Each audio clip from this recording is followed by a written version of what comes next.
Hi hello guys, ఎలా ఉన్నారంతా? నేనైతే ఇంకో వీడియో అయితే ముందుకు వచ్చాను. మనం simple and tasty gongura curry ఎలా చేయాలో నేర్చుకుందాం. నేనైతే ముందుగానే గోంగూర అయితే ఉడకబెట్టుకున్నాను. ఉడకబెట్టుకున్న గోంగూరలో అయితే చూడండి ఫ్రెండ్స్, పసుపు, కారం, ఉప్పు అయితే మనం యాడ్ చేసుకోవాలి. నేనైతే గరం మసాలా కూడా యాడ్ చేస్తాను. మీరు కూడా ఇంట్లో ఉంటే గరం మసాలా కూడా యాడ్ చేసుకోండి. నేనైతే హోమ్ మేడ్ ఇంట్లో చేసుకున్న గరం మసాలా యాడ్ చేసుకున్నాను. మీరు కూడా ఉంటే యాడ్ చేసుకోండి, లేకపోతే అవసరం లేదు. అయితే గోంగూరకి తాలింపు కోసం మనమైతే గ్యాస్ ఆన్ చేసి పెనం పెట్టుకోండి. కొద్దిగా ఎక్కువ ఆయిలే పడుద్ది ఫ్రెండ్స్, కొద్దిగా ఎక్కువ ఆయిల్ వేసుకోండి.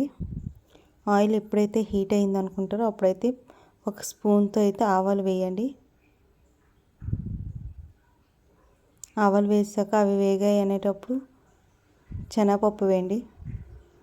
స్పూన్ శనగపప్పు వేసాక కొద్దిగా వేగాయి అనేటప్పుడు ఒక స్పూన్ మినపప్పు కూడా వేసుకోండి. ఆ మూడు వేగైనటప్పుడు మనకు కావాల్సిన ఎండుమిర్చి అయితే యాడ్ చేసుకోండి ఫ్రెండ్స్. ఎండుమిర్చి వేగేటప్పుడే కరివేపాకు కూడా యాడ్ చేసుకోండి.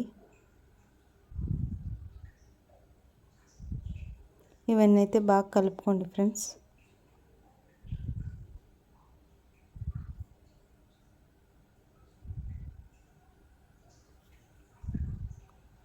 ఇప్పుడైతే మనం వెల్లుల్లి అయితే యాడ్ చేసుకుందాం. గోంగూర కర్రీకి వెల్లుల్లి ఎంత ఎక్కువ వేసుకుంటే అంతే టేస్ట్ ఉంటుంది. ఎక్కువ యాడ్ చేసుకున్నా ఏం ప్రాబ్లం లేదు.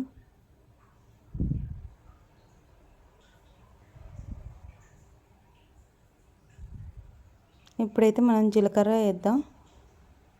జీలకర్ర అనేది ఏ కూరకైనా లాస్ట్లో వేయాలి ఫ్రెండ్స్. ఇవన్నీ వేగాయి అనేటప్పుడే మనం ఆనియన్స్ అనేవి యాడ్ చేసుకుందాం.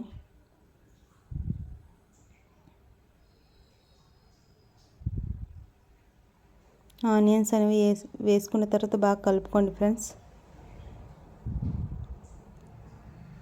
ఇవన్నీ బాగా వేగాక మనం ఏదైతే ముందుగా రెడీ చేసుకున్నామో గోంగూర అదైతే యాడ్ చేసుకోండి.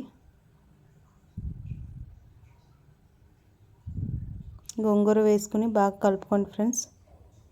మనకైతే simple and tasty gongura curry అయితే రెడీ. చూడండి ఎంత ఫాస్ట్గా అయిపోయిందో. Okay friends, bye.